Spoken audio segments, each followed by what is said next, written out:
And now we wish to expose another bizarre incident that we learned about.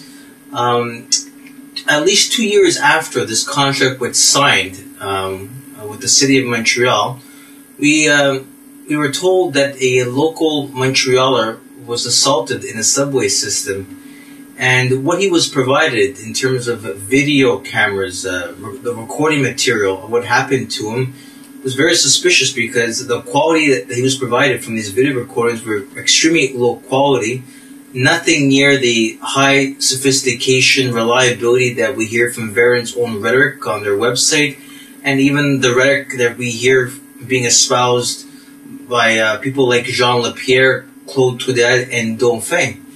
And I'd like people to listen to very carefully what this young man has to say about his experience in June of 2007. Ok, ce qui s'est passé, c'était le 12 juin 2007. Je m'en allais au centre-ville, j'avais fait au centre-ville, et je prends le métro, je m'en vais au métro Henri Bourassa. Et sur le quai, il y avait quelqu'un là qui fumait la cigarette. Fait que j'ai juste touché son épaule, comme ça pour lui dire, hey, excuse-moi, t'as pas le droit de fumer ici. Et il a réagi de façon extrême, extravagante, hystérique, et il m'a menacé de mort. Et il passait devant moi, il marchait, il m'a pas touché, il m'a pas frappé, mais il dit, si je te tue, je vais te tuer. Puis il continue. Moi, j'étais calme comme ça, puis je me disais, c'est pas grave, parce que, ça dans ma tête, je me disais, il y a des caméras de surveillance, tu sais. Je regardais les caméras, je savais que les caméras étaient là, je me disais, dès que je vais débarquer du métro, je vais aller voir je vais aller à Berry, tu sais. Je me dis, c'est sûrement là qui est le quartier général de la sécurité. Je vais aller leur dire pour qu'ils prennent les bandes, puis pour pouvoir intercepter ce gars-là, parce que s'il l'a fait avec moi, c'est un gars qui est potentiellement dangereux, tu sais. Donc, quand je suis descendu à Berry, je suis allé voir au quartier de sécurité, et j'ai dit ce qui s'était passé. Ils m'ont dit, c'est pas ici, on n'a pas ça, t'es pas au bon endroit, là.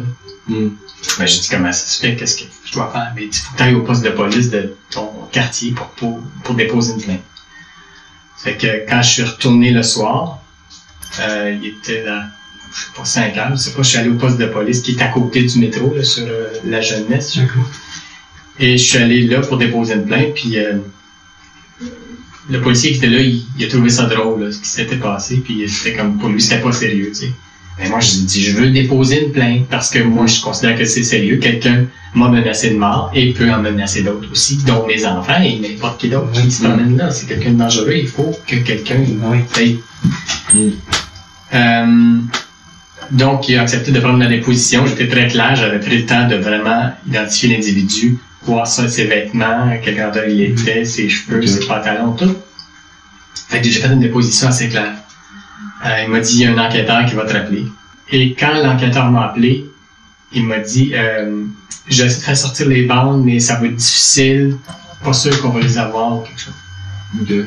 Et plusieurs mois après, en fait, il m'a convoqué pour le 19 septembre. Donc, il s'est passé juillet, août, septembre, 2 mois, là. 3 mois. Juillet, août, septembre, ouais. Avant qu'il m'appelle pour me dire, j'ai des bandes là, qu'on peut garder. Fait que je suis allé à son bureau. Je pensais qu'on aurait des bandes de qualité.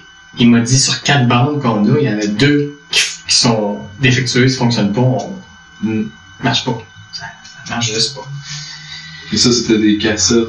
Cassettes VHS. Des cassettes VHS.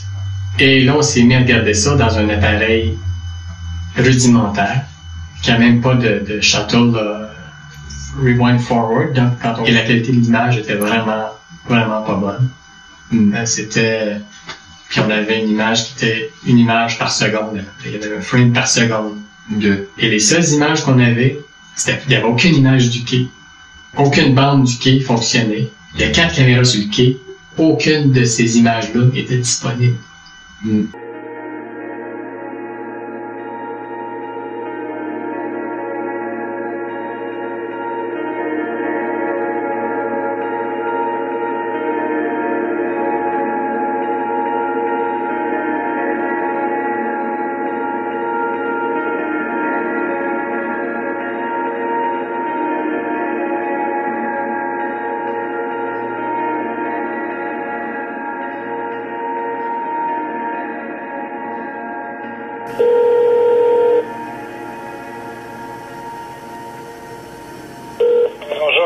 Oui, bonjour, Monsieur Daniel Janson. Lui-même. Hi there. Yes, it's here. It's I think I spoke to you a few months ago regarding our documentary that we were doing here in Montreal.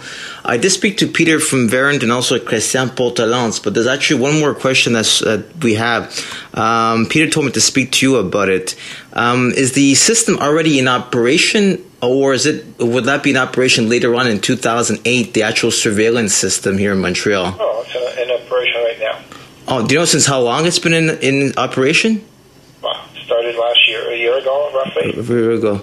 So I mean, the full system is in operation then. Yeah, well, the full system is in operation. Yeah, everything is finalized. It's in operation. Yeah. Yeah, because the Metro article that we saw in the subway, it says that it'll be in operation, I think, in 2008. So okay, so it is already in operation. Yeah. All right then. Well, thank you very much, bye.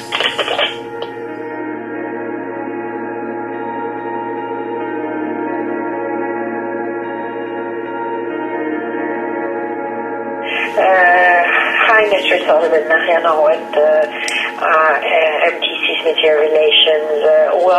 We did receive 1,200 video cameras, and they are installed different places in our tunnels and everything, and they are capturing images since 2007.